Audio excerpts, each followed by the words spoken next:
মরহুম সিদ্দিক আজহার শাহ হুজুর রহমতুল্লাহি আলাইহির জীবনে নিয়ে আলোচনা করি, অনেক আলোচনা করতে পারবো। আমরা সাতকানিয়া লোহাগাড়ার মানুষ, সরাসরি দেখেছি আব্বা, দাদা, নানা, নানির মুখ থেকে অনেক ইতিহাস আমরা তাসাউফ সম্পর্কে আমরা জানতে পেরেছি। এই বিষয় নিয়ে 1 ঘন্টা 2 ঘন্টা আলোচনা কারামত ইনশাল্লাহ বলার মতো এতগুলো কথা আমার কাছে জমা আছে।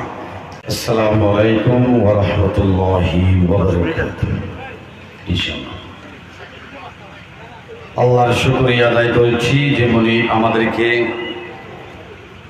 এই আধ্যাত্মিক মাহফিলে আসার বসার সুযোগ করে দিলেন। সেই রবের দরবারে রবের শেখানো ভাষা দিয়ে জুমানের জড়তা, ক্ষমতা, দুর্বলতা এক জায়গায় রেখে রবের শেখানো ভাষা দিয়ে আমরা উচ্চ আওয়াজ দ্বারা কণ্ঠে আমরা বলছি আলহামদুলিল্লাহ। সময় অত্যন্ত প্যাকেট করা থাকবে, এই জন্য ভূমিকা এবং খুতবা না পড়ে আলোচনা শুরু করার সিদ্ধান্ত নিয়েছি। যখন আমার প্রিয় ওয়াইস, যার ওয়াজকে আমরা ছোট্টবেলা থেকে অনুসরণ করে থাকি, উনি একটু ইশারা ইঙ্গিত দিয়েছেন কিছু কথা বলতে হবে। সাথে সাথে খুতবা, দরুদ শরীফ, বলা যা কিছু পড়া শেখে সব কিছু বাসায় পড়ে নিয়েছি। এখানে পড়তে পারবো না, এগুলো রাস্তায় পড়ে নিয়েছি। 10 মিনিট আলোচনা করবো, 1 মিনিট চলে গেছে, আর মাত্র সময় 9 মিনিট। কথাগুলো মুখস্থ রাখবেন। এখানে আমরা যদি মরহুম সিদ্দিক আজহার শাহ হুজুর রহমতুল্লাহি আলাইহির জীবনে নিয়ে আলোচনা করি, অনেক আলোচনা করতে পারবো। আমরা সাতকানিয়া লোহাগাড়ার মানুষ, সরাসরি দেখেছি আব্বা, দাদা, নানা, নানির মুখ থেকে অনেক ইতিহাস আমরা তাসাউফ সম্পর্কে আমরা জানতে পেরেছি। এই বিষয় নিয়ে 1 ঘন্টা 2 ঘন্টা আলোচনা কারামত ইনশাল্লাহ বলার মতো এতগুলো কথা আমার কাছে জমা আছে। এগুলো বলার এখন সুযোগ নেই, সব হয়ে গেলে। আর যিনি মাহফিলের প্রধান আয়োজক দেশ বরেণ্য আলমউদ্দিন ফানাফিল ইয়াদব সাহেব দামাত বরকাতুহুল আলিয়ার ওয়াজের ময়দানে অবস্থান কতটুকু এই নিয়ে তো বলার প্রয়োজন না, আয়ার আচ্ছা ভাইয়া। এবং আজকের মাহফিলের অন্যতম আহ্বায়ক ভাই মোহাম্মদ তাজাল্লি ইয়াদার সাহেব কত বড় মাফারে আলেম, কত বড় সাহসের অধিকারী তিনি, অনেক আমরা পরিচয় পেয়েছি। এই বিষয় নিয়ে কথা বললে অনেক সময়, আজকে ডানে বামে সামনে অনেক মুহাক্কিক, মুদাক্কিক, উলামায়ে কেরাম বসে আছেন, আপনারা দেখতে পাচ্ছেন, যারা প্রত্যেকটা মাহফিলের প্রধান ওয়াইজের ক্ষমতা রাখে এবং করে যাচ্ছেন। সংক্ষেপে আমি বলছি, কোরআন কারীমের দায়িত্ব হচ্ছে আমাদের প্রতি 5টি। শব্দগুলো মুখস্থ করবেন, তারপরে বাসায় চলে যাবেন। নাম্বার 1, কোরআন কারীমের প্রথম দাবি হচ্ছে মানা। কোরআনকে আগে মানতে হবে। কোরআন কারীমের 2 নম্বর দাবি হচ্ছে জানা। কোরআন নিয়ে গবেষণা করতে হবে, জানতে হবে। কোরআন কারীমের 3 নম্বর দাবি হচ্ছে পড়া। কোরআনকে বেশি বেশি তেলাওয়াত করতে হবে। কোরআন কারীমের 4র্থ দাবি হচ্ছে কোরআন অনুযায়ী নিজকে গঠন করা, যার নাম হলো আমল। কোরআন নিয়ে আমল করা। কোরআন কারীমের 5 নম্বর দায়িত্ব হচ্ছে কোরআন যতটুকু জানে ততটুকু মানুষের এখানে পৌঁছাইয়া দেওয়া। তো সুবহানাল্লাহ বলেন না? তাহলে আমরা বুঝলাম এই কোরআন কারীমের দাবি হলো মুসলমানের প্রতি 5টি। 1 নম্বর দাবি হলো কোরআনকে মানতে হবে। শুধু আমি হাদিস মানলাম, কোরআন মানলাম না হবে না, অথবা শুধু কোরআন মানলাম, হাদিস মানলাম না, আহলে কোরআন দাবি করলে তাও হবে না। কোরআন মানতে হবে, হাদিস মানতে হবে। এই মানার নাম হলো ঈমান। কোরআনে কারীমে আল্লাহ পাক বলেন, ওয়াল্লাযীনা ইউমিনুনা বিল গায়ব, আল্লাযীনা ইউমিনুনা বিল গায়বি ওয়া ইউকিমুনাস সালাহ ওয়া মিম্মা রাযাকনাহুম ইউনফিকুন।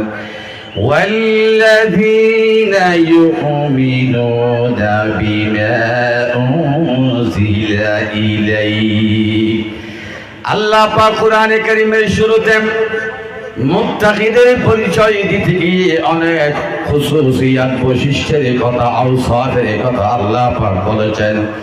তন্মধ্যে আল্লাহ পাক বলেছেন মুত্তাকি হওয়ার জন্য একটি খুসুসিয়াত বৈশিষ্ট্য লাগবে, সেটা হলো নবী আপনার উপর যে আয়াতে কারীমে আসমান থেকে নাযিল হয়েছে, এই নাযিলকৃত তিলাওয়াত কোরআনের প্রতি ঈমান আনতে হবে। এটা কোরআনের 1 নম্বর দাবি। আমরা সবাই কোরআন মানি, কোরআনের আমরা 1 নম্বর দাবি সবাই আমরা মানি। এই কোরআনের প্রতি ঈমান আনা, এর মধ্যে কোনো সন্দেহ নাই। কোরআন হচ্ছে আল্লাহর পক্ষ থেকে নাযিলকৃত কিতাব, এর মধ্যে কোনো সন্দেহ নাই। এটা হলো আসমানের পক্ষ থেকে নাযিল হয়েছে, এই জন্য কোরআনকে আমরা মানব, কোরআনের প্রতি ঈমান আনব। এটা 1 নম্বর দাবি পূর্ণ হয়ে গেল। কোরআনে কারীমের 2 নম্বর দাবি হলো কোরআনকে জানতে হবে। শুধু কোরআন তেলাওয়াত করলে হবে না। পৃথিবীর মানচিত্রে এমন কোন আহামক বেকুব নাই, এমন কোন মূর্খ নাই একজন মানুষ পত্রিকা পাঠ করে না, বুঝে কেউ পড়ে না। শুধুমাত্র মুসলমান 60 বছর বয়স হয়ে গেল, আত্তাহিয়াত পড়তে পড়তে জীবন শেষ হয়ে গেল, কিন্তু আত্তাহিয়াত অর্থ জানে না। নামাজে সূরা ফাতিহা বারবার আমরা তেলাওয়াত করি, ফাতিহা জানি না। এজন্য কোরআনে কারীমের আরেকটা দাবি হলো কোরআনকে জানতে হবে। কোরআন কি বলে, এই কোরআনকে জানা, এটা আমাদের কোরআনের 2 নম্বর দাবি, ঠিক কিনা? কোরআনে কারীম আল্লাহ পাক বলেন আফালা ইয়াতাদাব্বারুনাল কুরআন। আল্লাহ পাক বলেন তোমরা কোরআন নিয়ে কেন গবেষণা করো না? কোরআন নিয়ে গবেষণা করলে তোমাদের জীবন পরিবর্তন হয়ে যাবে। অনেক আল্লাহর বান্দা কোরআনের ভুল ধরতে গিয়ে যখন কোরআন গবেষণা শুরু করলো, শুরু থেকে শেষ পর্যন্ত কোরআন নিয়ে যখন গবেষণা শুরু করে দিল, তিনি লাস্টে কথা বলতে বাধ্য হয়েছে, গেলাম কোরআন শেখার জন্য, কোরআনের ভুল ধরার জন্য, কোরআন শেখার জন্য। আমি নাহু সরফ শিখলাম, আমি আরবি ওয়ার্ড শিখলাম। কোরআনের ভুল ধরতে গিয়ে আমি 60 বছর পর্যন্ত আমার যত ভুল রয়েছে সমস্ত ভুলগুলো আমার আয়নার সামনে ধরা পড়ে গেল। এজন্য কোরআনকে মানতে হবে, কোরআনকে জানতে হবে। এটাও হচ্ছে কোরআনের আরেকটা দাবি। কথা বলেন ঠিক কিনা? কোরআনে কারীমে 3 নম্বর দাবি হলো পড়া, এর নাম হলো তিলাওয়াতে কোরআন। আল্লাহ পাক বলেন উতলু মা উহিয়া ইলাইকা মিনাল কিতাব। রাসূল আপনি কোরআন তেলাওয়াত করেন, উতলু আমর সিয়া আল আমরু বিল ওয়াজব। নবী আপনার উপর যে কোরআন নাযিল হয়েছে, এই কোরআন আপনি আগে নিজে তেলাওয়াত করেন, বেশি বেশি পড়েন। এমন ভাবে কোরআন তেলাওয়াত করলেন। জিবরাইল আলাইহিস সালাতু ওয়াস সালাম রমজান মাসে প্রত্যেক রমজান কারীমে জিবরাইল আলাইহিস সালাতু ওয়াস সালাম প্রথম নম্বর পারা থেকে 30 নম্বর পারা পর্যন্ত আমার নবীকে কোরআন তেলাওয়াত শোনালেন। এবার আমার নবীজি বলেন জিবরাইল আসমান থেকে ডাইরেক্ট যে কোরআন আমার উপর নাযিল হয়েছে, তুমি জিবরাইল আমাকে তেলাওয়াত শোনালা, কলিজাটা ঠান্ডা হয়ে গেল। এবার জিবরাইল বসো, আমি শুরু থেকে কোরআন 30 পারা তোমার সামনে তেলাওয়াত করব।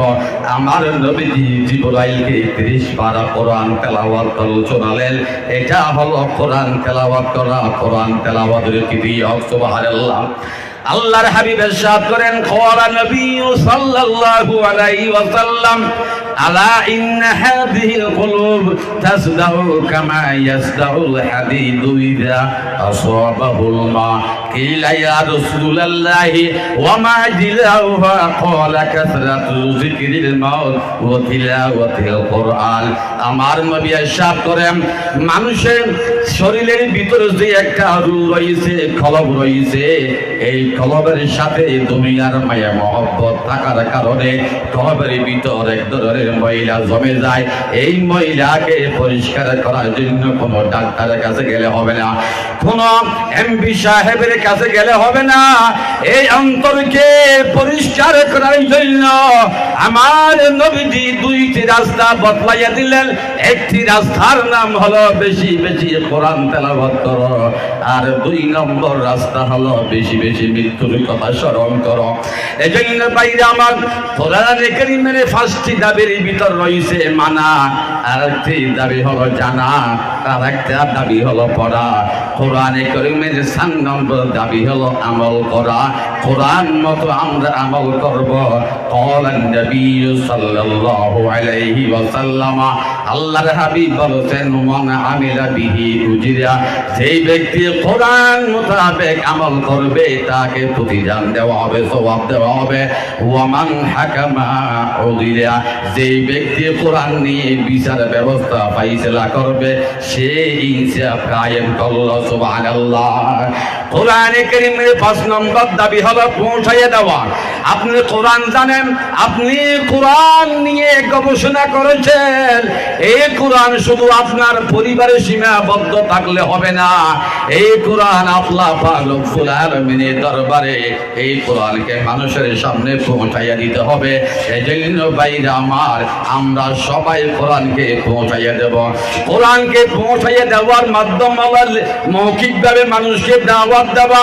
এই সমস্ত মাহফিলে বসে যাই আমরা কোরআন আলোচনা করি, এগুলো হচ্ছে মানুষকে দাওয়াত দিলাম, কোরআন পৌঁছাইয়া দিলাম। এই কোরআন সার্থক হবে যদি সংসদ পর্যন্ত আমরা কোরআনকে পৌঁছাইয়া দিতে পারি। বাংলার এই সমাজটা সুন্দর একটি আদর্শ গঠনমূলক সমাজ হয়ে যাবে, ঠিক কিনা? আল্লাহ এই কোরআনকে ভালোবেসে মুহাব্বত করে, কোরআনের জন্য যখন যে জিনিসের প্রয়োজন, যদি সময়ের দেওয়া প্রয়োজন, যদি রক্ত দেওয়া প্রয়োজন, যদি অর্থ দেওয়া প্রয়োজন, কোরআন যেই সময় আমাদেরকে যেইভাবে ডাক দেয় সেইভাবে ডাকে সাড়া দেওয়ার জন্য মুসলমান প্রস্তুত থাকতে হবে। কথা বলে ঠিক কিনা? এই কোরআন চাই কি চাই না? যারা বলেন কোরআন চাই কি চাই না? আমার এই সুন্দর বাংলাদেশ কোরআন দিয়ে পরিচালিত হোক, আমরা চাই কি চাই না? কোরআন দিয়ে সমাজ প্রতিষ্ঠা হয়ে গেলে আল্লাহর কসম মাহফিলের কোনো প্রয়োজন নাই। আমাদের উদ্দেশ্য হলো মাহফিলের আল্লাহর এই সমাজটা কোরআন দিয়ে সাজানো। আল্লাহু আকবার বলেন না? এই জন্য মানুষ নামাজের ক্ষেত্রে কোরআন মানে, রোজার ক্ষেত্রে কোরআন মানে, যাকাতের ক্ষেত্রে কোরআন মানে, হজের ক্ষেত্রে কোরআন মানে, মানুষ মারা গেলে সেই ক্ষেত্রে কোরআন মানে, আমার ব্যবসায়ী ক্ষেত্রে, আমরা রাজনৈতিক ক্ষেত্রে কোরআনকে 2 পয়সা মূল্যায়ন দিতে আমরা জানি না, যার কারণে বাংলাদেশে দাউ দাউ করে আগুন জ্বলে, যে আগুন কেউ নিভাতে পারবে না। কথা বলে ঠিক কিনা? এই জন্য কোরআন আমার হৃদয়, কোরআন আমার কলিজা, কোরআনের বিরুদ্ধে নয়, একটি আয়াত নয়, একটি বর্ণ নয়, একটি নুকতার বিরুদ্ধে বাংলাদেশের কোন কুলাঙ্গার যদি জিহ্বা বের করে কথা বলে, তার জিহ্বা টেনে নিয়ে বঙ্গোপসাগরে নিক্ষেপ করা মুসলমানের ঈমানের দায়িত্ব। কথা বলা ঠিক কিনা? আল্লাহ কোরআন মোতাবেক আমল করা তৌফিক দান করুক। আমিন। আসসালামু আলাইকুম ওয়া রাহমাতুল্লাহি ওয়া বারাকাতুহু।